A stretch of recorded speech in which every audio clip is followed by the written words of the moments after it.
everybody. In this one, I am going to talk to you step by step through the seed to sale process. This presentation, part of it I have used at the Philippines First Anniversary event on stage. And on stage, when I was talking on stage, the corporate staff were all approved of this presentation. So it should be pretty okay. Before that, I think before we know about seed to sale, it's important to know where Young Living started. And I made a video about how Gary started Young Living. Let's watch that first, okay?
And the reason why Gary started growing his own plants, setting up his own farms, is because back in the 1990s, the master distiller in France, Henri Viau, told him that if he doesn't grow his own plants, the day will come when he will not have real oils.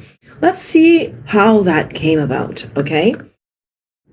All right, so let's go back to a little bit of history of Gary and Young Living. So back in 1989, he got a little bit of lavender seeds from France, and he planted it behind his office in Idaho. And he actually learned about essential oils back in 1983 or 84, and he started studying them. He would fly to France consistently and then Switzerland to learn about oils, order them, and test them out. And then back in 1990, he met Jean-Noel, whom I'm going to talk about in a bit. And he started going to France to study about distillation, lavender growing, and testing for over 5 years. And then in 1999, he bought the farm in Utah.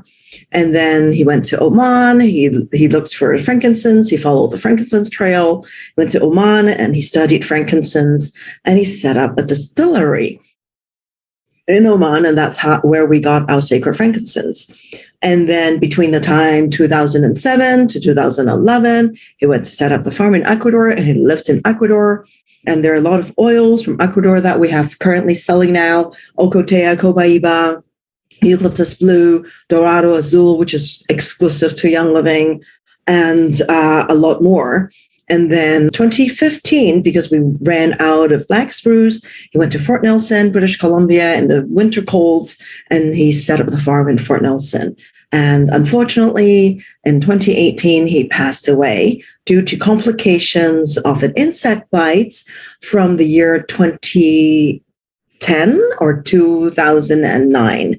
He was bitten by an insect while he was in the Amazon forest. He started a fever the next day. He went into treatments. He was sick for a while. And since then, he has always had respiratory issues. And in 2016, when he had an injury at convention practicing jousting, he had an injury in his left wrist. I can't remember which wrist. And then while he had a PICC line put into his shoulder, the PICC line was misplaced. It affected some of his blood vessels and his heart, and there were a lot of complications that came afterwards, and unfortunately he passed away in 2018. And then about Young Living, in case you don't know, we've got farms all over the world, 21, if I remember correctly. And then we have, as you can see in this map, we've got global headquarters in the US, and then we've got international office, experience centers all over the world, the blue squares. And then we've got Young Living corporate farms all over the world. Those are the purple dots. And then the green dots are partner farms and distillery. So we source from all over the world. We source from where the oil is the best. Say, for example, Hong Kwai is from Taiwan, and then we've got a farm in Taitung, we've got farms in the Philippines, in Australia, and then in South Africa and Bulgaria and all these different places. Okay, so we source from all over the world.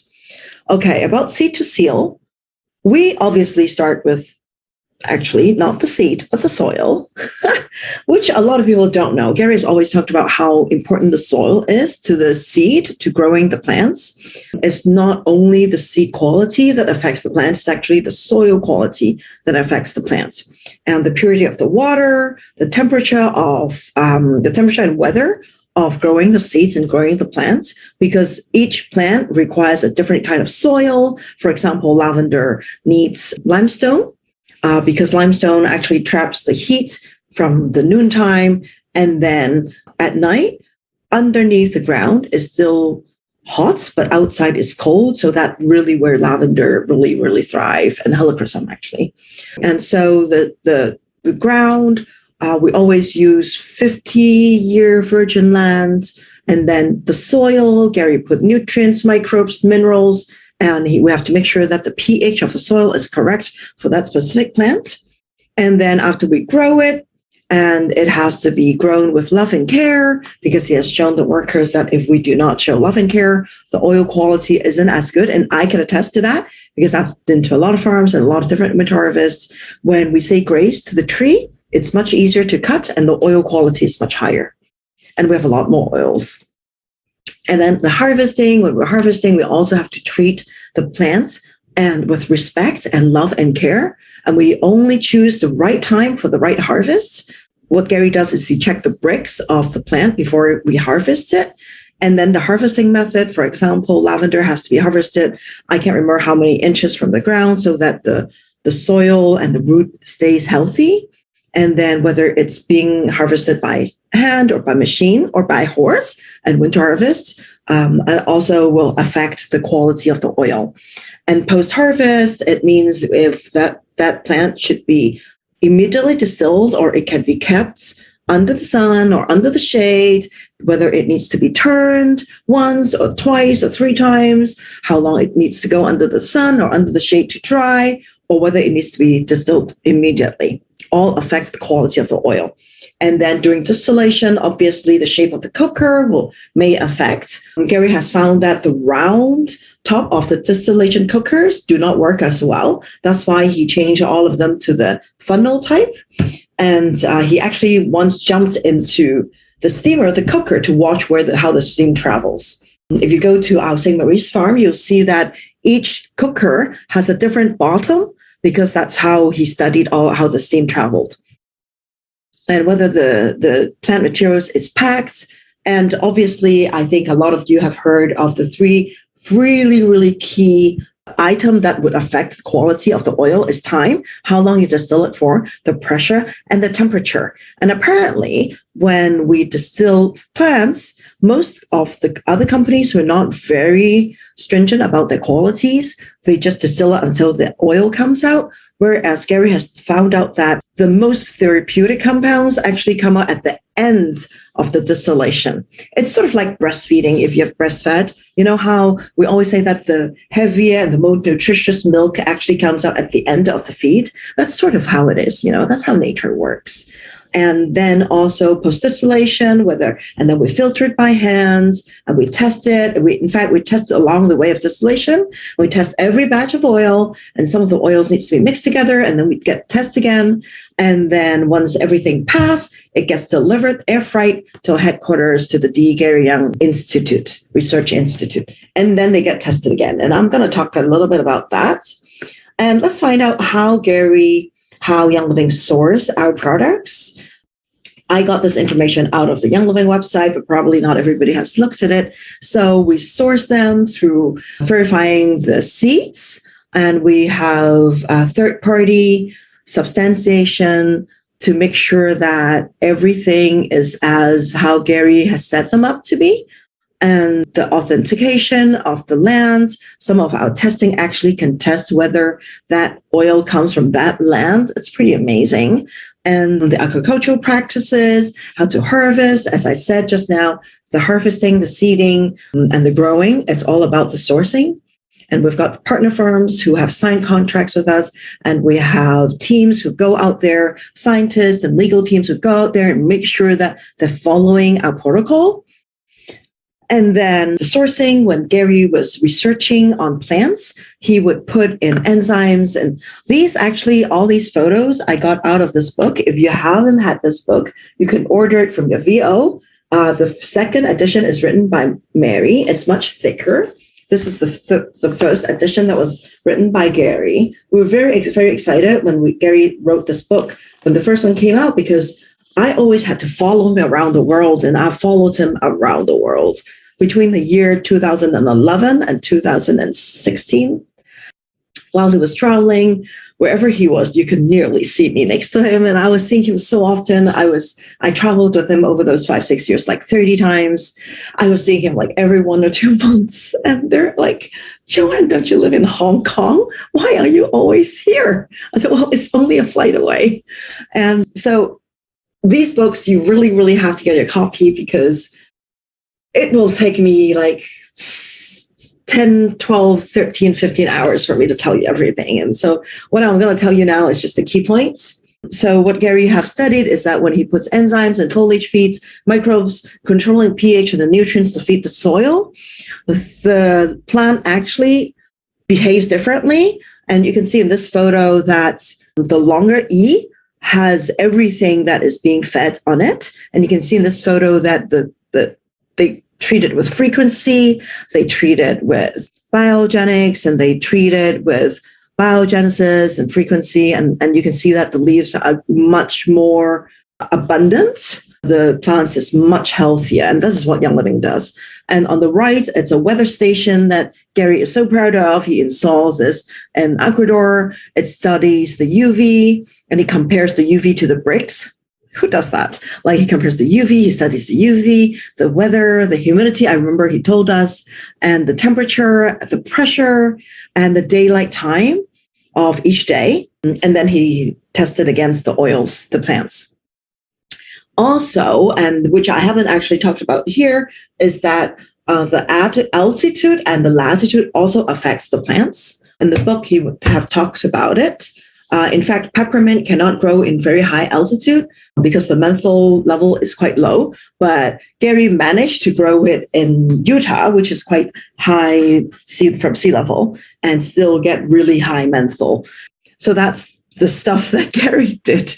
And we're still doing in our Young Living farms to make sure that all the plants are healthiest and the best quality.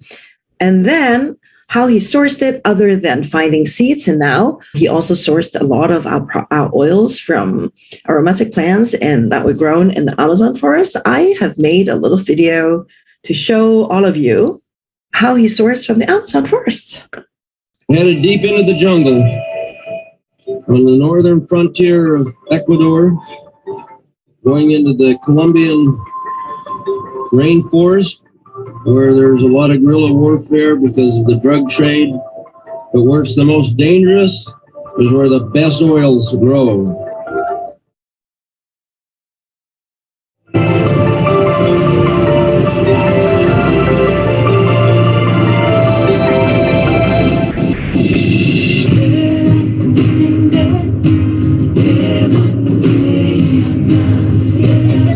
Enséñale tu músculo. Ahí va. ¿Cómo es? Y por eso quizás si estamos trabajando tendremos la oportunidad para sembrar una formación y todo eso, entonces espada o algo así, cualquier cosa, pero no estamos Yeah, eh? Don't like tell them when they kiss their girlfriend that tastes good. Cuando besa a su mujer, a su novia, bueno, ahora se sabe muy bien, ¿sabes?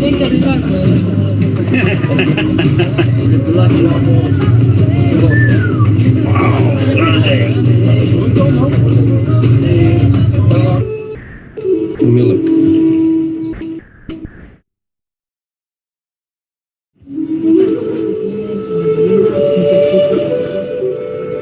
We're deep inside the jungle now.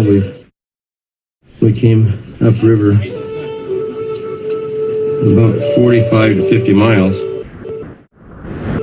and then we got out of the boats and came into the jungle. What was an old logging road where they used to cut wood as we're exploring for plants. We're probably about 3-4 miles in from the river now, inside the jungle, and if I had an external mic, you could hear the music of the birds and the macaws and the trees. Quite spectacular. Guys, we have a very interesting leaf configuration. You see how it starts here coming off of the main limb, and then we get two runners coming off to the side. And it goes down to the next junction, and then divides and makes two, and then divides and makes two, and divides and makes two. It's a very, very fascinating structure here.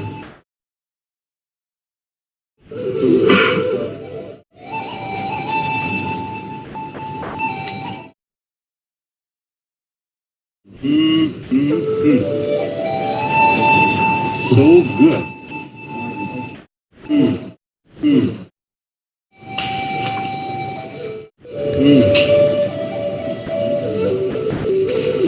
Our next $1 million plant. I love that video about him. I got it from the Young Living Essential Oil YouTube channel. And every time I saw him bite on the plant, it reminds me of this Chinese folklore god of medicine because he would do the same thing. He'd go into the jungle and try out the plants. Okay, all right. So this I also got out from the book. It's how Gary has found out that different plants has you see on the left at the time and plant material is Dorado Azul. You need to distill it immediately after cutting. Ruda, you need to distill it 5 days after cutting. Oregano, I remember the oregano is you have to distill it 5 days after cutting, but every day you got to have somebody go and turn the plants 3 times. Okay, so a total of 15 times under the shade. And lemongrass, 3 days after cutting. Vetiver, 7 to 10 days after digging. Eucalyptus blue, 3 to 5 days after picking. Ylang ylang immediately after picking. And Ocotea, 10 days after picking. Palo Santo, 5 years after death of the tree. Isn't that amazing? And how does he found out? Because he can test the bricks of the plant. And we have a photo here with Panchito. There's a story about Panchito, but we can talk about that next time. And squeezing out the oil from the extract from the plant and then putting it on the big bricks. It's called a refractometer. And you can find one of these in the lab, in the farm. I've seen one, and you can read the bricks. And when the bricks is high, it means that the oil is ready to be distilled. And you can see the examples of brick testing in the Lavender and Saint Marie's. If it's shade dry after 42 hours, the bricks is 24. And the Mona, if it's shade dry for 48 hours, the bricks is 28. So the Mona actually has a higher bricks, and it will be shade dry less time, and it has a higher bricks. So what Gary used to do is he used to have scientists, and he or him himself would go out into the field and test the bricks every few hours, every hour, just to make sure that the bricks will continue to rise until it drops a little. That's when he knows that's the time, right? And it's fascinating. And the testing components, say, for example, eucalyptus blue, if it's, as you can see, lot 26808, if the alpha-pinene is 19.9%, it's accepted. If it's 28.9%, it's rejected. And you can see that Gary actually, for each plant material, he has set the range of acceptable range for each component in each essential oil. And we have to always match that to Gary's standard in order for us to approve the oil. Okay? All right. And this is how he sourced our oils. You can see on the left, that jungle is actually the farm, the Ecuador farm before Gary did anything to it back in 2006. And you can see there's a tiny wordings, distillery site, the arrow is the photo of the current farm, Ecuador farm, the aerial view. And you can see that the distillery site that is here is now here. Okay, if you can see my cursor, which is also here. All right, okay. So he dug out the pool, he dug out the pond, he did the irrigation, he planted the seeds. Insane, like really, seriously, who would go through all of that just to get oils, right? Okay, and learning. How does Gary learn everything that he has learned to make sure that our seed to seal protocol is the best, will make the best oil? So first of all, about lavender. So back in 1990, he met the Landau family, actually Jean-Noel Landau. They met in an American Health Expo. And Jean-Noel invited him to France, in Provence, the southern part of France, to visit his farm because Jean-Noel actually is a lavender grower. And then when Gary went to visit Jean-Noel a month later, they met up and Jean-Noel started teaching Gary about growing lavender. And this little boy in the carrier is this big boy, Nicholas Landau. He's a favorite of Young Living Hong Kong members because he speaks with a slight French accent. He's fluent in English. If you've never heard him speak, you have to, because he's currently the manager of the lavender farm in France. And I urge you all to watch this Facebook video. If you Google this, Young Living Hong Kong Facebook page, Nicholas Landau, and you will see this. I don't know if you can copy this out of this presentation. It's of a presentation that Nicholas did on true lavender, the difference between true lavender, clone lavender, and lavandin. You have to watch it. After you've watched it, you will not use any other lavender except our own. And so this is Jean-Noel, and this is a screen cap of the video that Nicholas did for us. You have to go watch it. And Jean-Noel eventually introduced Gary to a lot of the lavender growers, the distillation, the experts, the essential oil experts, introduced them all to Gary. Okay. And this was also introduced by Jean-Noel. And this is Marceau Espia. He's the president of Lavender Grower Association. And he was the one who taught Gary how to grow lavender and how to distill it. Gary went back and forth between Provence and Utah to learn from him.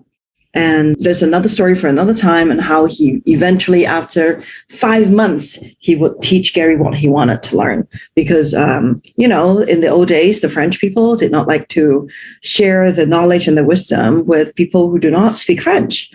And I have a video here that I recorded myself back in 2014 during my first diamond retreat.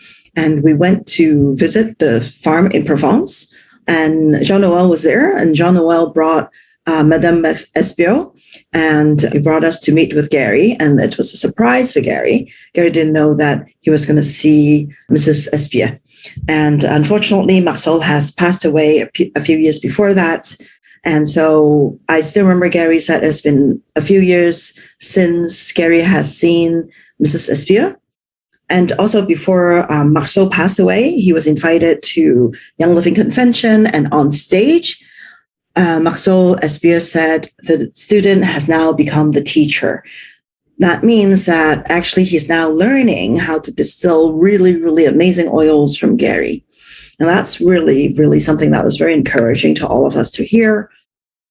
Let me play this little video. Please observe how Gary did not speak French and his facial expression and how they communicate.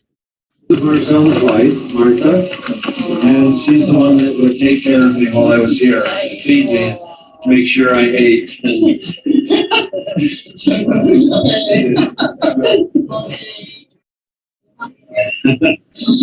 Wash my clothes, iron my clothes. Same with my mom. And so Martha was saying that, yes, I make sure that he slept also, because I can understand French. I speak French, so I know what they're talking about. It's really cute to watch them. Gary was so grateful, and you can see that Martha was also very, very grateful. It's just a really, really sweet moment to observe. And it was really amazing to observe how the relationship between Gary and all these French people, who must have been super arrogant back in the days, because they actually they refuse to speak English, and they refuse to communicate and pass their wisdom to anybody from America, especially to this cowboy. But obviously Gary's motivation and hard work really touched them. And then also later on, Marceau introduced Gary to the father of distillation, Henri Viaud. And he was the one who told Gary that if you do not grow it yourself, there will come a day when you will not have pure oils. And here is Henri Viaud. And this is him. And he went back and forth France. And every time he went, he would learn from Mr. Viaud about distillation. And this is the book that Henri Viaud wrote, Distillation Quality, Controlling the Purity. Okay. And then this is another teacher that Gary learned from. His name is Dr. Jean-Claude Lapras. He, as an MD, is a medical doctor. And the first lecture that Gary went to attend after being introduced to therapeutic essential oils by Anne-Marie Bulla back in 1983-84. That presentation was done in Switzerland, Geneva, and Jean-Claude Lapras was one of the speakers, along with another essential oil expert, I forgot his name. And these are the books that he's written about endobiogeny, which means like natural plants and herbs, extract, and essential oils on health. And then this is Dr. Radwan Farad. He is a professor of biochemistry in Cairo University in Egypt, because, as we all know, that Egyptian has long used essential oils for over 5,000 years. And Egypt, where else is better to learn about the biochemistry of essential oils? And Dr. Farad also went to Riverton, the old Young Living office, to visit Gary. And as you can see, all these study papers show that Dr. Farad spends most of his time publishing information and published papers, research papers on essential oils. You can easily Google him. And then there is Philippe Mailbeau. Philippe Mailbeau is the person who introduced Gary to the idea of emotions and temperaments. And this is an English translation of the book that Philippe Mailbeau wrote in 1996. He still teaches essential oils, but Mr. Mailbeau, he is a scientist, but he is not a farmer, so he does not grow his own plants, and he does not distill his own plants. He only uses the oils, okay? And then there is, of course, Dr. Hervé Casabianca, who is Gary's mentor in testing essential oils. As you can see, Mr. Casabianca, he works for the French National Center of Scientific Research and in the analytical science, and he has also published 69 papers on food and agricultural chemistry, aromatic and medicinal plants. He is one of the leading world scientists in essential oil testing. And we have a lot of these Gary learned from Mr. Casabianca. Okay, so he has the best teachers in the world. And then, I don't know if you know that Young Living is the largest seed-grown true lavender in the world. We have the largest true lavender in the entire world. And as you can see, actually a lot of the lavender labeled in Lavender non-Young Living brand, if they're labeled lavender, a lot of times they're lavandin. The properties are different, the compounds are different, the uses is different, they smell very similar. But Gary always said that lavandin has a higher camphor percentage, so it burns skin. We use it in purification. We have lavandin as one of the ingredients in purification because of the qualities of how we use purification. But lavender has a different usage than lavandin. And as you can see, I got this chart, this pie chart, is that 52% of the lavender in the world comes from Bulgaria, actually. And then only 26% of the true lavender comes from France, and then the rest of the world, as you can see. However, seed-grown lavender is only grown in France. A lot of the other Lavandula augustifolia species is actually cloned. What it means by cloning, it means they all have the same clone mother. So imagine you having triplets and they are all identical twins. Imagine having a room full of students, but they all look exactly the same and they have the exact DNA and genetic makeup.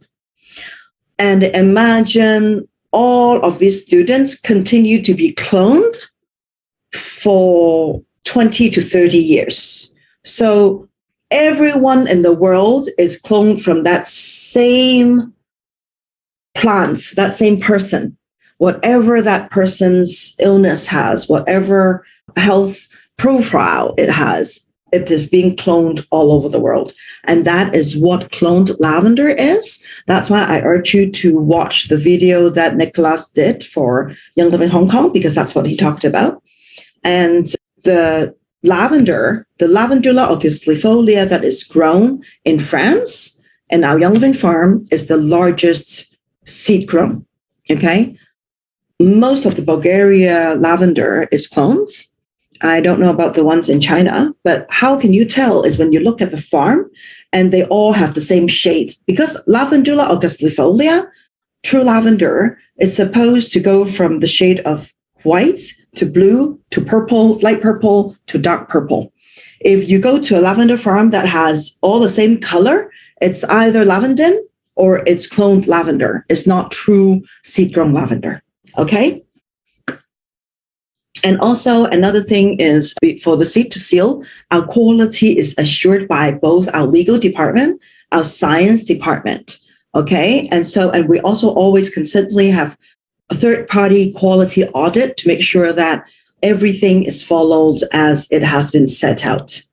And the science, obviously, seed to seal part of it is 3 pillars. It's sourcing, science, and standards, right? The science, we have amazing science.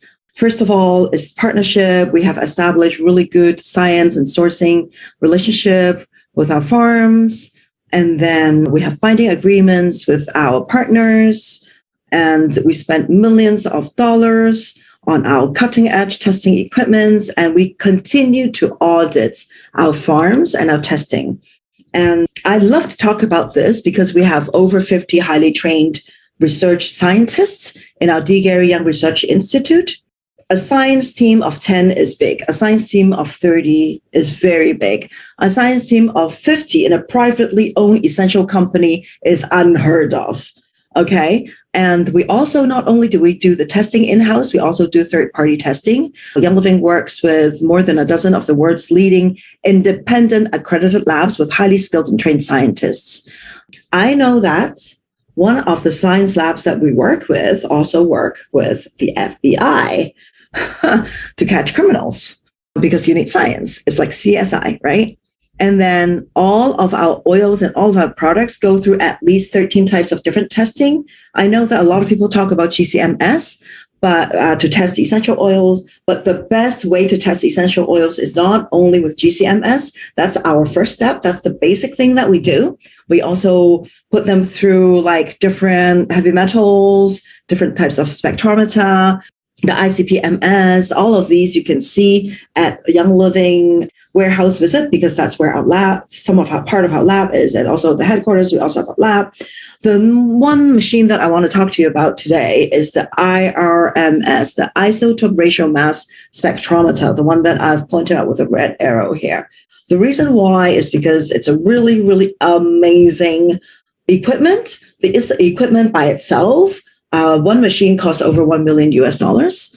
And we are the only privately owned company that uses this testing machine in North America. All the other institutes that own this machine are either governmentally owned labs or university labs. Young Living is the only privately owned company that has this machine, and Young Living has 2 of these machines. And you also need the training of 13 years to know how to use it. So it's not that you have the money to buy the machine and you know how to use it. You have to have the skills to use the machine. Okay, so what does this machine do? Let me use an analogy. Let me use a funny, very practical analogy. You know, swimming pools. And you know, when you've got small kids swimming in swimming pools who are not wearing swim nappies, you know what happens, right? They pee in the pool. And a GCMS will be, if you test the water with GCMS, you'll be able to test that somebody peed. Okay? If you use an IRMS to test the pool water, you'll be able to see the age of the person who peed, if it's a child, if it's an adult, the race of the person who peed, probably what they ate for lunch before they came to swim in the pool. And that's how powerful this machine is. And that's why when we put our oils through this testing machine, we can test exactly where it's grown, whether it's contaminated, and how pure it is. Okay, it's crazy. And then, so standard, it's, of course, we follow the Lacey Act compliance program. We make sure that all our products, all our plants are sourced responsibly. And we also have the legal team to follow the compliance. You see these 3 pillars is the science and the legal team. They both work together. That's really pretty cool. And we always love the environment. Gary was adamant about one tree. When we cut down one tree, we go 3 and we replant. And Gary always called his team the reforestation team. And it's really cool. It's really a lot of work that have been put into ensuring that our products, our seed, our soil, our distillation process, the testing process. And if it doesn't pass any of these standards, it won't get sealed and it won't get into your hands. So you can really, really believe in every single bottle of essential oils that is changing lives all over the world. And you know that we've got, 4 million or 6 million members worldwide, families worldwide using Young Living on a monthly basis. That's pretty amazing and pretty awesome. So with that said, thank you very much. That's the end of this presentation, and I'll see you next year. Bye.